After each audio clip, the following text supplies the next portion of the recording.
तुमचे आई बाबा काय करायचे? पप्पा HPCL मध्ये आहेत माहुलला. बरं. अजून हे वर्ष आहे डिसेंबर पर्यंत आहे, त्याच्यानंतर रिटायर होणार. आई हाऊसवाईफच आहे. आणि शाळेत वगैरे तुम्ही काय अभ्यास खोडकरपणा? शाळेत भरपूर मस्ती केली आहे तुम्ही. वा वा, छान, चांगला आहे स्वभाव म्हणजे. आणि स्कूल लाईफ खूप एन्जॉय केली मी. म्हणजे अगदी 7वी पर्यंत मी एकदम शांत होतो. त्याच्यानंतर 8वीत गेल्यापासून जराशी खोडकर वृत्ती सुरू झाली. आणि आई बाबांना गॅसवर ठेवलं.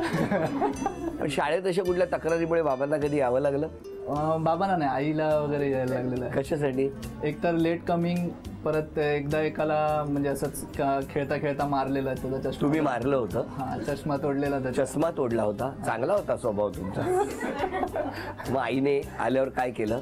नाही, तो मुलगाच घरी आला इनफॅक्ट कंप्लेंट घेऊन की तुमच्या मुलाने माझा चष्मा वगैरे तोडला असं. मग नंतर तर मी म्हटलं, आईने मला विचारलं तू का केलं तसं. तर मी म्हटलं का केलं म्हणजे, यांनी म्हटलं मी याला पास मागत होतो बास्केटबॉल खेळता खेळता, हा एकटाच खेळत होता म्हणून म्हटलं राग आला आणि मी मारलं त्याला. आणि त्या मारलं तर चष्मा पण पडला खाली आणि तो फुटला. मग आई काय म्हणाली?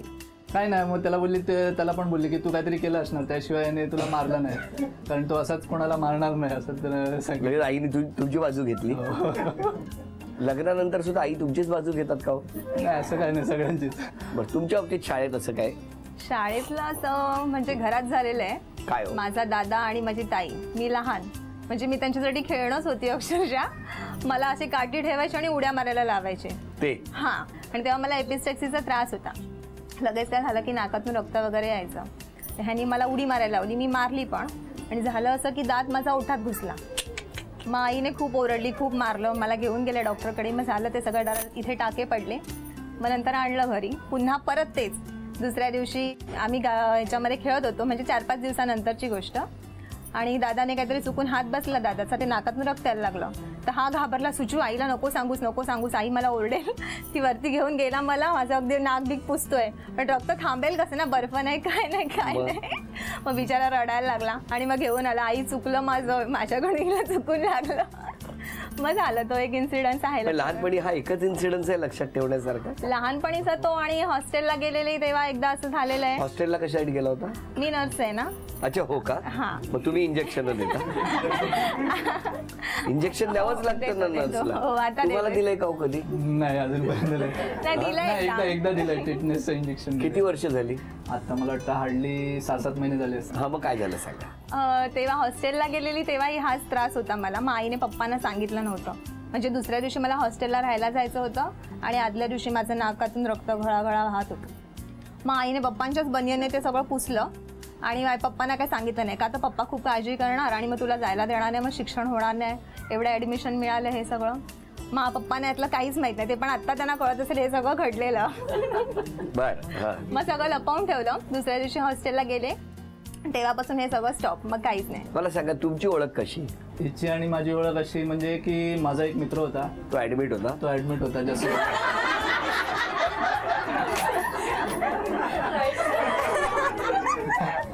काय हो, आता तुम्ही सांगा. मी जसलोकला होती आधी, आता कुर्ल्याला मॅटर्निटीला. तेव्हा लग्नाच्या आधीच म्हणजे तेव्हा ह्यांचा काहीतरी मित्र ॲडमिट होता. मला यातलं काहीच माहीत.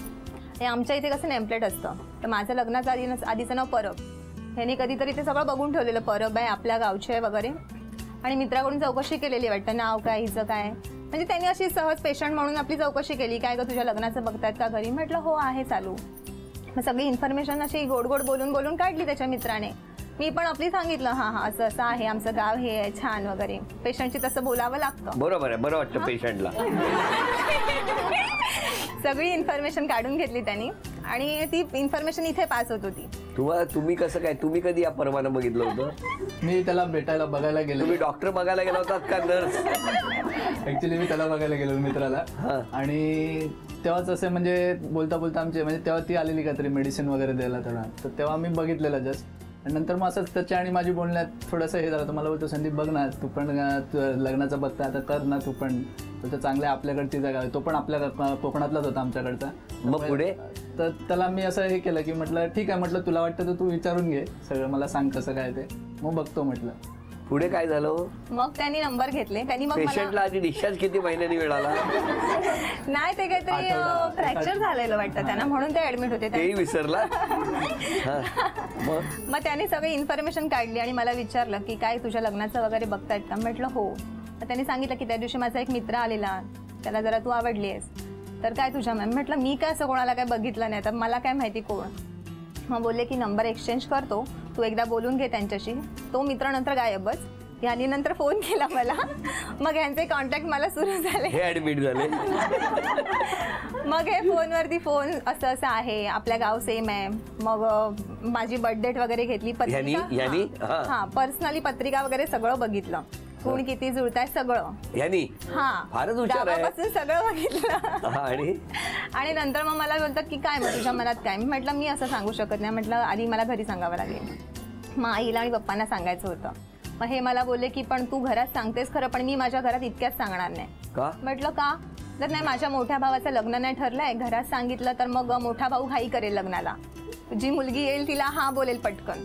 म्हटलं आता मग मी पण माझ्या पप्पांना सांग. आधी सांगा मोठ्या भावाचं झालं सुटलो बाबा. Very good. अरे ते तुमचेच का? चांगलंय चांगलंय, व्हेरी गुड. हा मग त्यांचं जेव्हा ठरलं त्याच दिवशी ह्यांनी लगेच घरी सांगितलं. काय? की अशी अशी चलो जसलो. चलो जसलो. नाही तेव्हा आजी पण परेलला राहत होती यांची, तर तिथे ते लोक यायचे. काय एरवी आजीची आठवण आली नसेल? नाही, येणं जाणं असायचं, पण शक्यतो तिकडे जाणं म्हणजे ह्यांच्याकडे जाणं नसायचं. आम्ही शक्यतो भेटायचो तर शिवाजी पार्कला वगैरे भेटायचो, आणि मग तिथून ती पण घरी जायची. मग तुम्ही दोघे बाहेरच आधी भेटला? नाही आम्ही भेटलो म्हणजे सिद्धिविनायकला एकदा भेटलेलो की असं असं आहे, मला बघायचं होतं काय ते काय. आई वगैरे पण आजीकडे आली होती, आजीला बघायला. त्याच्याही आधी मी आईला पप्पांना सांगितलेलं, पप्पांना नाही आईला आणि दादाला घेऊन गेलेली. कुठलं आपलं हॉटेल अदिती ह्याला केएमच्या समोर, तिथे आम्ही गेलो. तुम्ही काय फक्त हॉस्पिटलच्या आसपासच फिरता की काय? आता राहतो एरिया तिथे. अच्छा, आधी जसलोक मग केएम. आणि लग्न कुठे झालं? शारदा मंगल कार्यालय दादरला, नायगावला. म्हणजे कुठे? ग्रंथ संग्रहालय ना, मराठी ग्रंथ संग्रहालय. अच्छा, शारदा टॉकीजच्या तिकडे. बरोबर, तिकडे कुठलं हॉस्पिटल नाही ना जवळ. नशीब. हा मग काय, मग तिकडे आईला आणि दादाला भेटले. मग झालं त्यांचं दोघांचं व्यवस्थित बोलणं झालं. दादाने सगळी इन्फॉर्मेशन विचारली, त्याने सगळं अगदी विचारून घेतलं काय तुम्ही कुठे आहेत. मग मी ह्यांना घाबरवून ठेवलेलं, म्हटलं ऑफिस पासून सगळं बघतात, हा नक्की तुम्ही आहात ना व्यवस्थित कामाला वगैरे सगळं. कारण माझ्या बहिणीचं लग्न ठरवताना आई पप्पानी तेच केलेलं, दादा जाऊन ऑफिस वगैरे सगळं बघून आलेलं. पण ह्यांच्या बाबतीत तसं नाही केलं, विश्वास ठेवला. आणि मग झालं, मग घरी सांगितलं. आणि मग आधी थोडक्यात तुम्ही दोघांनी ठरवलं होतं. हा तसं. पण मला सांगा, त्या दिवसानंतर त्यांच्या मित्राला पेशंटला बघायला ते किती वेळा आले होते? एकदा आलेले, दोनदा आलेलो मी त्याच्यानंतर. एक दोनदा गेलो होतो. त्याने डिस्चार्ज घेऊ नये असं वाटत होतं ना तुम्हाला? असं काय नाही. आणि लग्नाची तारीख काय? 15 एप्रिल 2012. ठरवा ना, मी जाऊन येऊ का कुठे? 15 एप्रिल 2012. बरं, या गप्पा सुरू असताना पहिल्या खेळात किती बक्षीस मिळणार बघूया. 8 वस्तूंवर 8 टॅग ठेवा. चला, आता 1 रुपया मिळाला तर 4 वस्तू तुमच्या. पहिली संधी तुमच्यासाठी. द्या इथे. घड्याळ घेतलं, काय ठरलं होतं? घड्याळ का घेतलं? परवाच बोलली की मला आता नवीन घड्याळ घ्यायचं. घड्याळ बंद पडतंय सारखं. आणि पूर्वी जेव्हा भेटायचं तेव्हा कोण वेळेवर यायचं दोघांपैकी? मीच यायचो पहिला. मी यायचो लवकर. आता कोण येतं वेळेवर?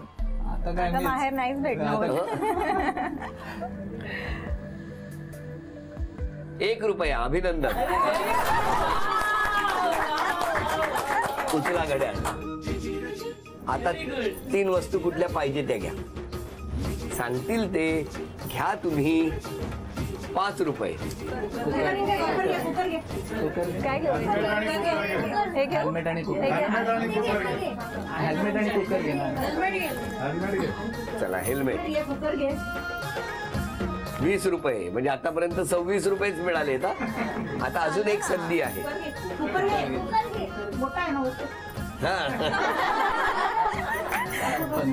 50 रुपये. 76 रुपयाचं बक्षीस मिळालं. अभिनंदन.